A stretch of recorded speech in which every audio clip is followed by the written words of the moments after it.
రాష్ట్రంలో మున్సిపల్ కార్మికుల సమస్యల పరిష్కారానికి ఏపీ మున్సిపల్ వర్కర్స్ యూనియన్ అనుబంధ సంఘం ఆధ్వర్యంలో మార్చి 16, 17, 18 తేదీల్లో జరిగే 6వ రాష్ట్ర మహాసభలను రాజమండ్రిలో నిర్వహిస్తున్నట్టు గౌరవ అధ్యక్షుడు నెక్కంటి సుబ్బారావు తెలిపారు. ఈ సందర్భంగా నెక్కంటి సుబ్బారావుతో పాటు ఏపీ మున్సిపల్ వర్కర్స్ యూనియన్ రాష్ట్ర ప్రధాన కార్యదర్శి పి సుబ్బారాయుడు మీడియాతో మాట్లాడుతూ ఆప్కాస్ కార్మికులను పర్మనెంట్ చేస్తారని గద్దెనెక్కిన లోకేష్ బాబు మాట మార్చి ఇప్పుడు ప్రైవేటు వ్యక్తులకు అప్పగించాలని కుట్ర పన్నుతున్నారని విమర్శించారు. మున్సిపల్ కార్మికులను ఇప్పుడే శ్రమ దోపిడీకి గురి చేస్తున్నారని, ప్రైవేటు వ్యక్తులకు అప్పగిస్తే ఉద్యోగ భద్రత కరువవుతుందని, సక్రమంగా జీతాలు మంజూరు చేయకుండా అరకొర జీతాలు మంజూరు చేస్తున్నారని, పనిభారం పెంచుతూ కార్మికులను తీవ్ర ఇబ్బందులకు గురి చేస్తున్నారని, ఇప్పటికైనా ఆప్కాస్ కార్మికులందరినీ పర్మనెంట్ చేయాలని డిమాండ్ చేశారు. ఏఐటీయూసీ జాతీయ సమితి సభ్యులు తోకల ప్రసాద్, రాష్ట్ర కోశాధికారి బీవీవీ కొండలరావు, జిల్లా కన్వీనర్ కె రాంబాబు, యూనియన్ రాష్ట్ర నేతలు కోటిదాస్, రాజేష్ గౌడ్, కె మల్లేశ్వరరావు, సత్యనారాయణ, దొరస్వామి, భజంత్రి శ్రీనివాస్, కామేష్, జిల్లా నాయకులు రెడ్డి రమణ, అల్లం వెంకటేశ్వరరావు, డి దుర్గమ్మ, కాకి శారద, పోలమ్మ, సిపిఐ నగర కార్యదర్శి వి కొండలరావు, బొబ్బిలి శ్రీనివాస్ తదితరులు పాల్గొన్నారు.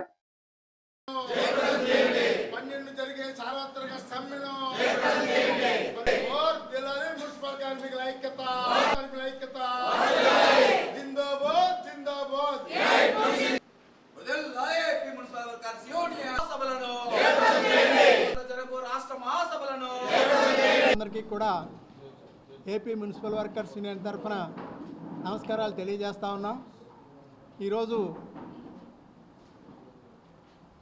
ఈ రాజమండ్రి పట్టణంలో రాష్ట్ర మున్సిపల్ వర్కర్స్ యూనియన్ 6వ మహాసభలు నిర్వహించడానికి సన్నాహ కమిటీ ఏర్పాటు చేసుకోవడానికి, అలాగే 6వ రాష్ట్ర మహాసభల యొక్క ఆహ్వాన సంఘ పత్రికని ఆవిష్కరణ చేసుకోవడానికి, అలాగే రాష్ట్రం నలుమూలల ఈ మహాసభ ప్రాధాన్యతను గుర్తింపజేయడం కోసం ఈ సమావేశం ఏర్పాటు చేయబడింది. ఈ సమావేశంలో మరి ప్రధానంగా ఈ కేంద్ర ప్రభుత్వం ఇవాళ తీసుకొచ్చినటువంటి కార్మిక చట్టాలకు వ్యతిరేకంగాను, అలాగే 50 రూపాయల జీతం దగ్గర నుంచి ఇవాళ ఈ స్థాయిలోకి రావడానికి ఏపీ మున్సిపల్ వర్కర్స్ యూనియన్ అనేక పోరాటాలు చేయటం వల్లే మరి సెలవులు రావడం జరిగింది, పని గంటలకు భద్రత ఏర్పడటం జరిగింది, అట్లాగే యూనిఫారం సాధించుకోవడం జరిగింది, మెటర్నిటీ లీవ్ సంపాదించుకోవడం జరిగింది, అట్లాగే మరి వాళ్ళు ఉండటానికి నివాస యోగ్యానికి కాలనీలు కట్టాలని కూడా డిమాండ్ను సాధించుకోవడం జరిగింది. ఆ రకంగా వేతనాలు పెంచుకునే దాంట్లో కూడా నిరంతరమైనటువంటి పోరాటాలు చేసి ఇవాళ ఏపీ మున్సిపల్ వర్కర్స్ యూనియన్ ఈ రాష్ట్రాన్ని పారిశుధ్యంలో మరి ప్రజల యొక్క ఆరోగ్యాన్ని కాపాడే దాంట్లో మరి ముందు పీఠికలో ఉన్నటువంటి పరిస్థితి ప్రజలు గమనించవలసినటువంటి అవసరం ఉంది, రాష్ట్ర ప్రభుత్వం కూడా గమనించవలసినటువంటి అవసరం ఉన్నది.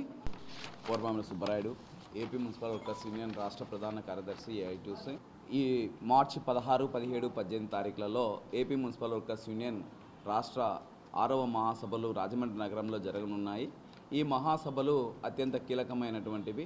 ఎందుకంటే ఉమ్మడి మద్రాసు రాష్ట్రంలో జరిగినటువంటి మహాసభలకు సంబంధించి ఆనాటి ఉన్నటువంటి కార్మికుల పరిస్థితులు, స్థితిగతులు, వాటి మీద, తర్వాత ఉమ్మడి తెలంగాణతో కలిపి ఉన్నటువంటి ఆంధ్రప్రదేశ్లో ఉన్నటువంటి పరిస్థితులలో జరిగినటువంటి స్థితిగతులు, ఇవాళ నూతనంగా వస్తున్నటువంటి ఎల్పిజి విధానాలు, లిబరేషన్, ప్రైవేటైజేషన్, కార్పొరేషన్ ఇట్లాంటి అంశాలకు సంబంధించినటువంటి ఆర్థిక సరళీకరణ విధానాలు మున్సిపల్ కార్మికుల పట్ల ఏ రకంగా ఈ కార్మిక కుటుంబాలను, కార్మికుల జీవితాలను లేదా కార్మికుల పనులలోకి సంబంధించి చొప్పించుకునేటువంటి పరిస్థితులు ఏర్పడతా ఉన్నాయి.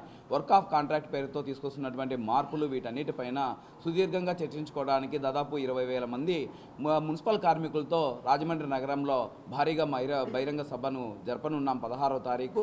ఈ భారీ బహిరంగ సభకు కూడా ఏఐటీయూసీ అతిరథ మహారథులు కూడా ఈ సంఘ నిర్మాణాల్లో కీలకమైనటువంటి వాళ్ళు కూడా national general secretary Amarjit Kaur గారు, అలాగే వారితో పాటు జాతీయ కార్యదర్శి ఓబ్లెస్ గారు, అలాగే సిపిఐ రాష్ట్ర ప్రధాన కార్యదర్శి కూడా ఈశ్వరయ్య గారు, వారితో పాటు తెలంగాణ, కేరళ, తమిళనాడు, ఒరిస్సాకు సంబంధించినటువంటి మున్సిపల్ నేతలు కూడా ఇక్కడికి నేషనల్ లీడర్స్ కూడా హాజరు కానున్నారు.